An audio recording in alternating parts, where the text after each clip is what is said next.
So now we're going to look at the development of the character of Lois Lane. When we pick up from Man of Steel Destruction, you see Lois Lane is in North Africa, and she's interviewing a rebel leader, or terrorist in inverted commas leader.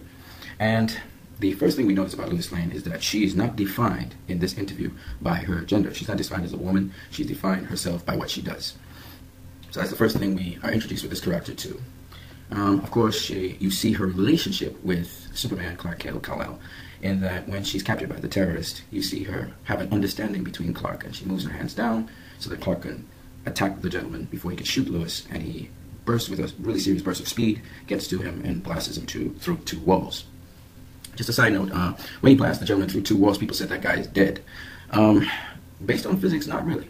If you're moving at a particular velocity, your momentum may break through another object, because this is all about momentum, but that's another story for another day. So that the guy, he may have been badly injured, might even have a broken back, but it doesn't necessarily mean that the guy was dead. And I noticed that in this film, Superman didn't kill anyone except for Doomsday, so I suspect the leader wasn't killed by Superman either.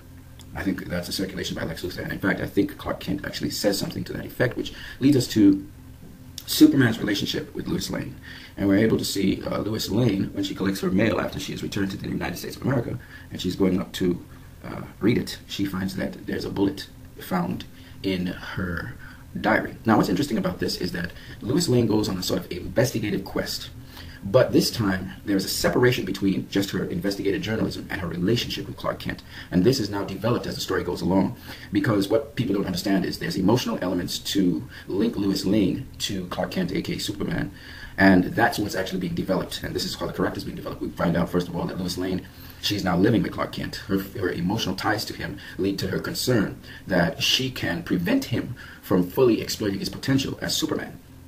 And so she's worried about his well-being to a degree where she's willing to, one, defend the iconography of Superman against the allegations that he's doing evil things and he's reckless. And she also, in her character now, has developed beyond just the theme of investigative journalism into searching for truth in order to liberate. So her whole agenda has changed. She's not just a reporter anymore, but she's actually someone who's in a quest to find the truth. And so it leads to somewhat of a mystery thriller, somewhat. Her lead is a very simple one. She's following a bullet. It's not your normal makeup bullet. It is a militarily designed bullet that has not been seen anywhere. And she tracks down this bullet. But there's an interesting thing Lois Lane is doing. She's trying in some ways to keep this information from Clark Kent, which is Superman. She's trying to protect him in the process from linking what she's doing to try to protect her, because she's realizing that bad things happen every time she is delivered or saved by Superman. But there's also a mutual, as the story goes along, you realize that Lois Lane is also Superman's Superman or Superwoman. She also saves Superman, keeps him rooted into the world. Her character develops beyond just someone who's a damsel in distress or someone who is trying to find the truth and expose the truth to others so that her love interest or her love would be exonerated in the public's eyes. Because there's a dilemma over whether Superman is good or bad, and he should be accountable, which is linked to Senator Finch. But she's also a deliverer to Superman. And we see it in a psychological sense, and we see it also in a physical sense as the movie unfolds. We see that Lois Lane finds out information that Superman is being set up after she goes to the most powerful people in the land, the Secretary General of the United States, General Swanson, I believe is his name. And Lois Lane is able to appeal to this general's conscience. And again, when she's approaching him, she goes beyond just the professional manner of investigative journalism, and she goes to a relationship level where she's being very intimate with General Swanson in the sense that she's appealing to his conscience. She's appealing to his internal perception of Superman. And so there are all these dynamics and elements. And again, Lois Lane, we see a tender side of Lois Lane, but yet a tough side of Lois Lane, a determined side of Lois Lane. She is a woman.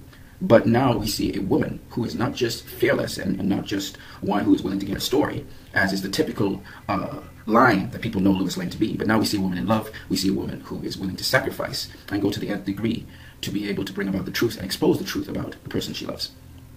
And so Lois is finding out information that Superman has set up. And then later on we see that Lois Lane, who continues to be someone which is basically explored by this iconography here, she really loves Superman. And Superman really trusts her, and she is like his link to humanity, the good. All the good things about humanity seem to be encapsulated in Lois Lane, even though she's not a perfect human being.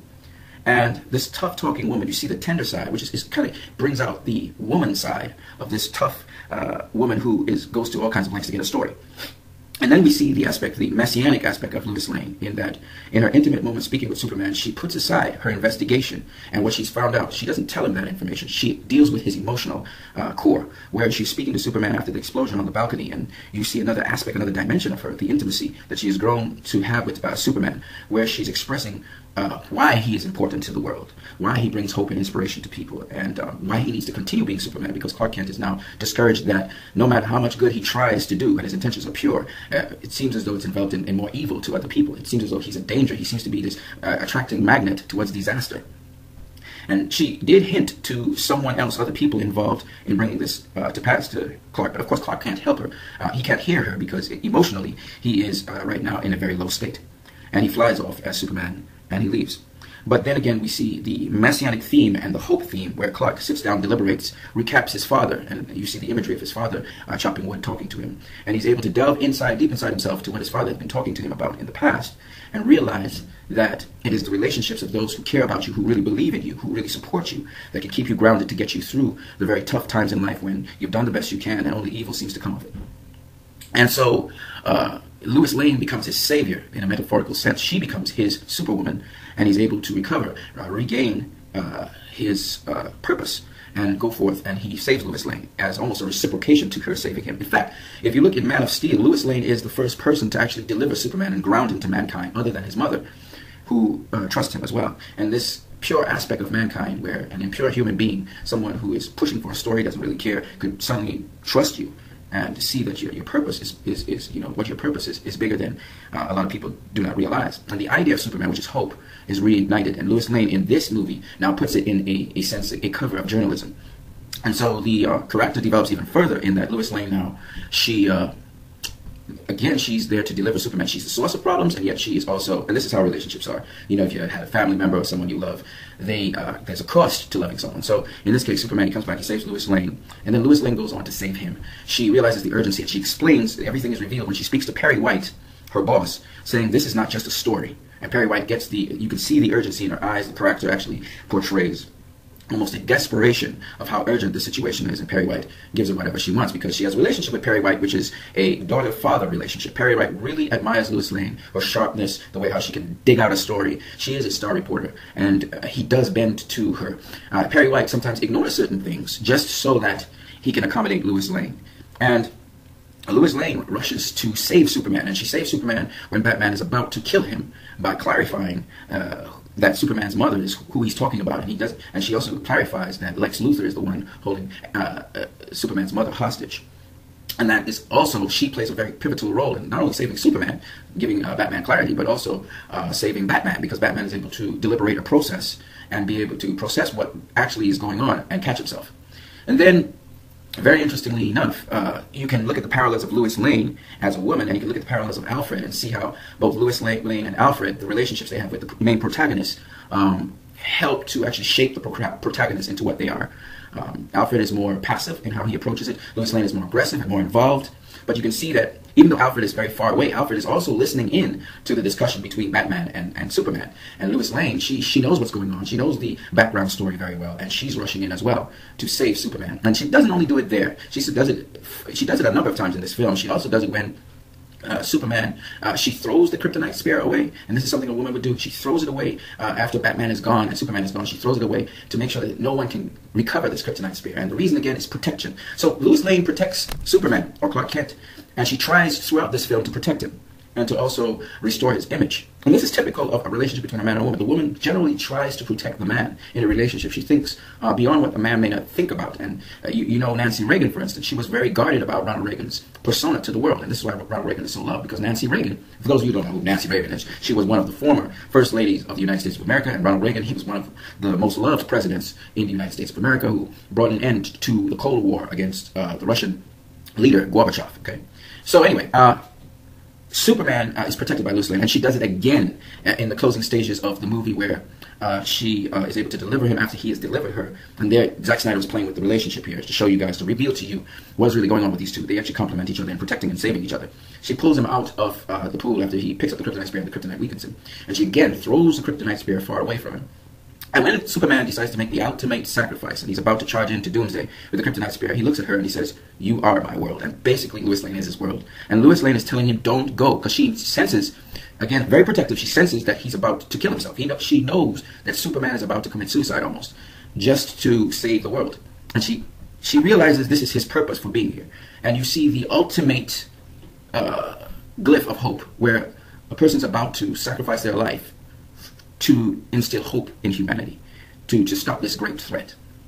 And so Lois Lane, she's fighting and pleading with him not to do this. And he kisses her, and then he flies off. He says, "I love you," and he flies off with the Kryptonite Spear. And the reason why this is very important for people to understand, even after he talked to Lex Luthor, the first person he went to was Lois Lane, to affirm with her that his morals may be pushed to the ultimate limit before he flies off.